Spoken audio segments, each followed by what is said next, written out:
What's up guys, Azure here. We're going to be talking about the Warlock build for Module 28 this time around. Start with race. I'm using the Wood Elf for the critical chance. I chose the Wood Elf this time around because if I ever decide to go DPS, it helps the DPS paragon as well. You could go with the Dragon Boar for the same reason, which gives power and critical chance. You could, if you want to go strictly as a healer, go Azimar for the power and outgoing healing, max HP for everyone, incoming healing. That's a good option as well. The Drow is on the table now because the At-Will and the Warlock is quite fast, so we can proc the debuff of the Drow or Renegade Drow fairly often. And yeah, just if you pick a Drow, just try to look around your friends and see what they are using, because the debuffs don't really stack if you're using the same Drow. But if you have, for example, a tank that's already with the Drow, you might want to go Renegade Drow to complement that. The Drow, the normal Drow, has a more offensive oriented debuff. It increases the damage of the team by 5% if I'm correct. And the Renegade Drow is split in half. It's like, I think it's 3.5 or 2.5 damage debuff for the enemy and increases the damage by 3.5. So it's half and half.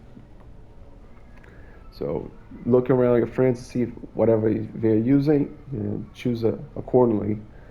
For the attributes, we're going to go with the Wisdom for the outgoing healing and Charisma for Forte and recharge speed. You could also go with Dexterity for critical severity, but right now I'm not needing it. So I'm going to take a look at the stats now to see, just to show you guys that we are capping. I'm going to do the same thing I did with the last build videos. For the power, I'm not using any buffs right now, so we are 6 to 1.8. We have gonna get 5 more from the helmet. We're gonna use Watermelon Sorbet, so more 5, plus 15 from the Raptor, plus 3.5 from the Portobello. That's already capped. We're not even considering the Boon that gives 6, and the Fortress box, the bell item that gives 3%. We're not even considering those. Critical strike, we are at 87.4 right now. We're gonna get some ratings from the consumables like the wildstorm elixir and the flask of potency. You're gonna cap this out. Critical severity, we're gonna get 5 from the flask of potency and 5 from the wildstorm. So 10 more, I'm gonna cap that out. Outgoing healing, we had 78.2. We're gonna get 11 from the gear, so we're gonna have 89.4. We're probably not have the campfire buff right now, so we're gonna have 89.4. If you're bothered by that, you can also go use the outgoing healing ratings consumable from the guild or the Demon Web Pits campaign. If you're bothered by that or not, just play it like that, 89.4. And because most likely you're gonna be using Warlock's Bargain, it gives 10% outgoing healing, or you're gonna be using Pillar of Power that gives 5% outgoing healing. So you're gonna cap it out anyway, guys. So that's the build. We're capping all the stats. We're using all the debuffs we can. We're using Open Ring. We're using the Divine Aegis. And yeah, let's get into it.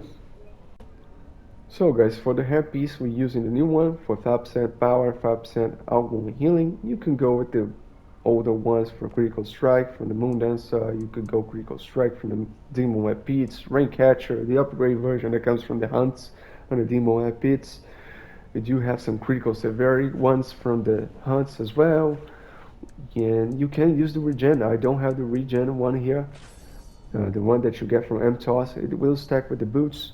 I don't think it's necessary. I think it's a little bit overkill, but I think the Warlock of all the healers, it's one of the good candidates to use the regen helmet with the boots without trouble, because it's so easy to build the Warlock. If you never thought about it, just remember the Warlock gets 10% critical severity for free, and the forte of the Warlock, it's critical chance. I'm using all of this stuff here, all the debuffs, all the the Opal Ring and the Divine Aegis, and I'm still able to use the Watermelon Sorbet. So maybe you want to go with the regen one if you think you need it. You might have to go push for the squash soup if you choose to go with the regen helmet, but it's an option. Chest piece, when you going for the debuffs, guys. If you're not using debuffs, whatever, what the hell are you doing, man? As a healer, kidding. So you can go with the debuff ones. I always gonna vouch for these guys. But if you using this chest piece, you're gonna be really close to the enemy, guys. Otherwise, just go with any other one. You can stay close to the enemy to see the shield proc. Why it's not procking? The shield proc. You can leave him a little bit. He's gonna stay. The debuff's gonna stay for a little while. At least on the artifact calls, guys. Stay close to the enemy to see the shield, so the team can go with the artifact calls and the mounts. You can go with the one from the Demon Map Pits for the outgoing healing, the critical strike for everyone, and it has we have a bunch of other options in the dragon hunts, such as the rib cage. We do have an upgrade version on the Moon Dancer of that rib cage as well. We do have like a 12% critical strike in the dragon hunts as well. A bunch of options, guys. For the arms, you're going for the upgrade version from what we had in the Moon Dancer, which gives an additional 2.5 forte. It's something, guys. It's something. It's an upgrade at least. For the weapons, we're using the Solarian here. We could go with any other one, to be fair. Perfect weapons if you need stats. Mastercrafted ones if you want to support the teams even more. Sometimes I go with those, no problem here. Void Touch, you can go with those if you don't have any. To be fair, I don't really like it. I like the visuals, of course, but the effect, I've already told you, it's really pain. If you're facing a bunch of ads, it reduces the effectiveness, so I don't really like it. I'm putting the Solarian here just because most of you probably using the Solarian this time around for the dungeon. So for the boots, we're going with the upgrade version from what we had in the Moon Dancer. We got this from the new dungeon. It gives the regen and also a little bit of outgoing healing. I'm gonna be use this boots outside of the dungeon as well, outside of odd space, even though we're gonna be losing a little bit of regen. Again, I don't really mind. I think we have enough regen as it is. For the artifacts, we're gonna go with the upgrade version of the Blast Scepter for the increased item level as a main. Hopefully, the community understands that this artifact is for the healer to use. Otherwise, we're stuck with the Halas Blaster Scepter, which is like 600 item level. I like to have the knife as well. Some DPSs are not using knife, so it's a good investment. It's for the whole account, so if you don't have it, maybe you want to buy it. I do have the Megalith Mask here. I didn't even bother upgrade, just using for the debuffs. Hopefully someday they allow us to use the unbuy token in the ones that we upgraded already, so I can have the one that I upgraded on the cleric to use in the warlock as well. And I'm using the new symbol of water for the stamina regen. You can use any two artifacts here. We gotta have one to complete the set, and the other two is up to you. You can use any you have. You just might have to switch things around to compensate for the ratings. For the artifacts that we're using the Melee set, for the debuff, you can go with the Apocalypse of Stunning. I'm choosing this one because it is a higher item level one. But if you see a DPS using the Melee set, which is possible because it's higher level, you can go with the Apocalypse. They stack and gonna get another 5% increase on debuff on the enemy. It's great. Using the Grace for the debuff, it will proc on the first hit of your at-will. Same thing with the Vistani. For the other ring, going with the Opal Ring to increase the heals even further. Mainly the Vampiric Embrace, which because it only increases the effectiveness of multi-target heals. But Vampiric Embrace is your main heal, whatever type of heal you want to play, shield or heal over time. Shirt, We're using the ones that we got from the Moon Dancer still, because I think it's more reliable. The new one, it has the annoying thing of only being viable against one single enemy, so I don't really like it sticking with those. Trousers, using the 5% power one, 5% defense. I don't remember where I got this, but I think you can buy it you can buy in the auction house for another place, really, really cheap. 5% power, 5% defense. All you gotta do is have one DPS to stay a little bit away from you, or you stay a little bit away from the DPS. It's gonna have 5% power anyway. If you don't have, just remember, we have like a 6% power boon and a 3% forger box that I didn't even take into account when capping the stats. So just don't worry. For the enchantment, guys, we're using 3 garnets in the offense, 1 jade in the offense, 1 jade in the utility for our one healing. Defense is up to you. Overload, I'm using critical chance. The other one is up to you. You can go with the white dragon for additional healing. I'm not even sure if this works, but it's so cheap. You can use them and it's fine. And it's really cheap in auction house if you want to just test it. You can go with wards depending on the dungeon or the map that the enemy is facing. I like to use those wards because it gives everybody damage reduction through your heals, so it's great. The combat one we're using Divine Aegis is the best one to have right now. We're not using for the shields, we're using for the additional ongoing healing. It goes above the cap. You could also go with the Lightning Flash if you need stats, but if you were investing in a new one, just go Divine Aegis. It's the best in slot. Bonus, I'm using the movement speed. The Warlock, it's quite fast, so you can be forgiven here. I'm just using the same things that I have from the other healers, so I do still have the movement speed here. You can go with recharge speed, you can go with action point, whatever you want to go with. For the boons, we're gonna go with power, critical strike, power, critical severity here, power. Gonna grab movement speed. I like to grab the lingering effects, and you can grab whatever you want next, just to unlock the upper boons. We're gonna go with forte, outgoing healing, melee, and then action point and recharge speed. For the master boons, we're gonna go with blast advantage, and then blast resilience. This is where we get some power, some extra power from, 6% power, and this one is more like helping defensively the tank. For the Guild Stronghold boon, we're using critical severity and defense. I'm going to change to defense here and revive sickness. So for the companion, guys, I like to use my Portobello for the power and combat advantage it gives for the group. But as you saw that in the intro, we don't actually need the power, so you're free to use the Dritz, the Tutor, or even the new companion, the Flapjack. If you don't have any, I suggest you invest in the new one, the Flapjack, because it's slightly better than the Tutor, because it has a lot more reach, and it's active all the time as well. So, and it might be a little better when it comes to the DPS wise. But yeah, go for the Flapjack. Hold on to buying the Dritz because we might be getting the Dritz for free again this year. I always forget when they do that.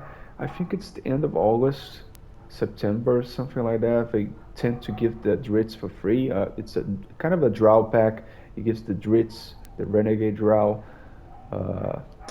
race for free as well. It's a choice. You could, if you don't have the Dritz, you can wait till there to see if they get it. They give it for free this year again. So if you have to invest in a new one, invest in the one from the lockbox, which is the same thing from Tutor. Portobello you will get eventually if you do your appointment events. I think a little more than a year, you're gonna get the Portobello. It's fine. I think it's a really good investment. It's for your whole account. It's mythic as well, so there's not a lot of good stuff there to buy anyway. And yeah, equipment wise, I go with the single stat ones for outgoing healing. I know it's a little more expensive, but it's worth it because outgoing healing rations are hard to come by, and we do need all the rations we can get it, especially when we try to put all the debuffs and still have all the extra stats, above cap stuff like the divine ages and the opal healing ring. And yeah, for the enhancement, I'm using the dual senses. This is another debuff to reduce the enemy's awareness. You all know all the debuffs. We have armor break, which typically the tank uses. Let's see if I typically the tank uses the armor break, so we use the second best, which is the dual senses. After that, you can go with the vulnerability, which reduces the critical avoidance. And after that, there's slow reactions, which reduces the enemy deflect. And another reason to have portobello, I keep on saying that, advantage nullification to reduce the enemy's combat advantage. If you don't know, the boss always has combat advantage on you, and especially the tank. So this is a great way to do some mitigation in case you need. But I usually go with the dual senses. Companion bonus, I'm using the critical strike one, Grump. You can go with the Black Dragon Insight as well. I'm using the Golden Blef for outgoing healing. You can go with the Yeti as well. It's really cheap, guys. Really cheap. Go check the auction house. It's a million. It doesn't get cheaper than that, guys. I'm telling you. Dritz, you're gonna have to have a Dritz for the support, so this is a really good investment as well. But wait on it. He gets critical strike, critical severity from Dritz. We have the Raptor for the massive amounts of power, and we have the Quickling for some extra outgoing healing and critical strike. Don't forget, guys, to have options, to build up options in your account, man. Like, you can have those ones that I'm showing here. You have there's more like the Baby Deep Crowd that gives power. We have the Compy that gives power. Black Dragon, critical strike. We do have uh, the Fall Instincts to give critical strike and power. We do have the Kenko Archer, which gives power, critical severity. It's good to build up options, guys, because you never know in which direction the module is going to go. So the next modules might be giving you a bunch of gear that gives critical strike, critical severity, and you might want to have outgoing healing companions here. So it's always good to be prepared.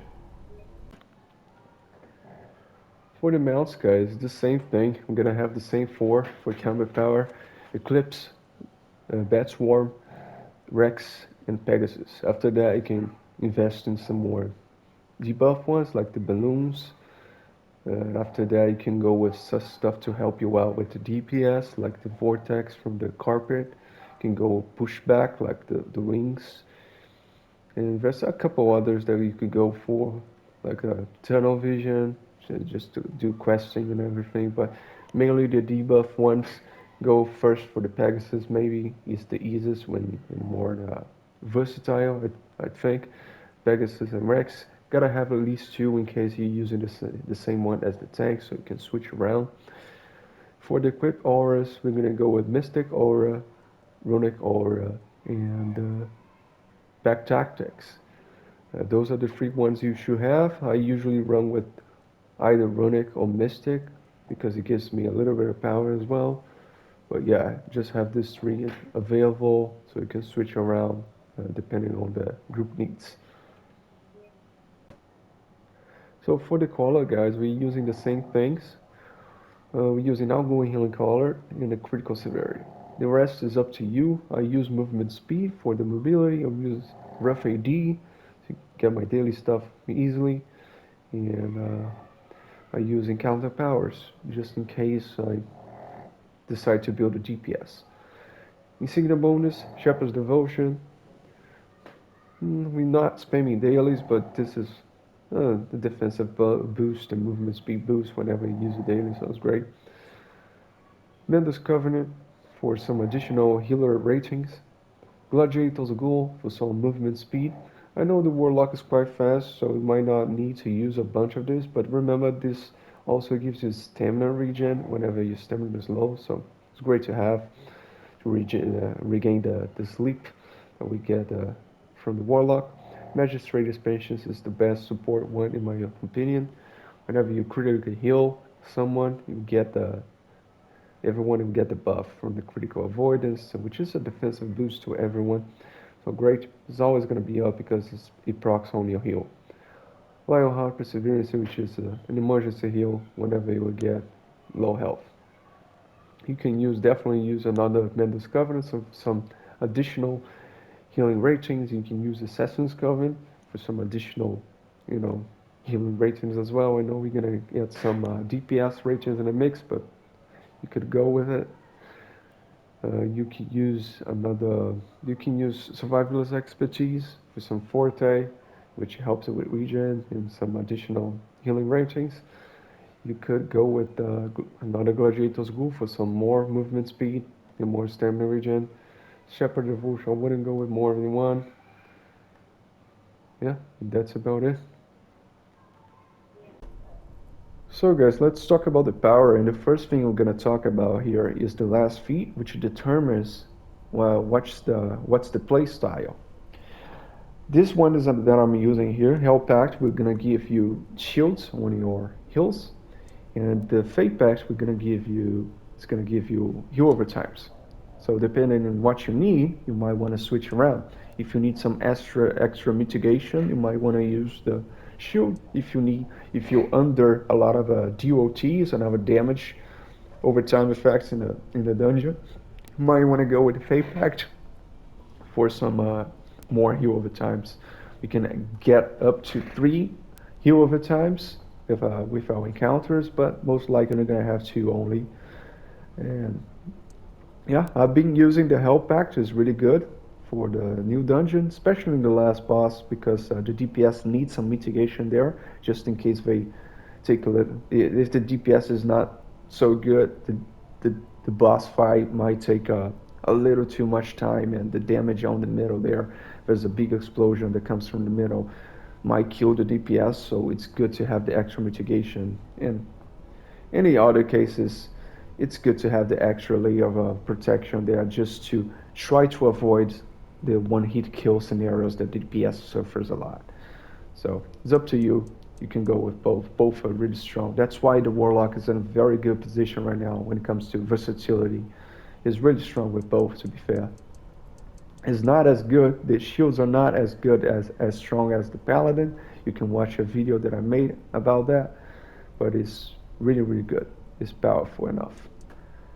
So for at will, guys, we're going to be using Infernal Sanction and Eldritch Blast for both of the play styles. Eldritch Blast we're going to be using those to proc all the debuffs. It procs the Vistani, it procs the Merit, it procs the Grace, it procs whatever, guys. And we're going to be using Infernal Sanction for the big shield. The magnitude of the shield varies depending on what playstyle you're choosing. If you go with the shield version of the Warlock, you're gonna get 1,000 magnitude, and if you're going with the heal over time Warlock, we're gonna get 800 magnitude. Both are great, so I'm using that no matter what playstyle I'm on. For the encounters, the main heal is gonna be Vampiric Embrace for both playstyles, guys. And we're going to be using Warlock's Bargain for both, again, just for the regen. You get a chunk back. It's not like the other healers. We get a chunk back whenever we cast a Warlock's Bargain, and we get some outgoing healing there. Unfortunately, this does not go above the cap. Same thing with the Pillar of Power. It does not go above the cap. The third power, guys, is up to you. If you're playing heal over times, I suggest you go with Revitalize, unless you can't really use the cleanse, and you go with Soulstorm.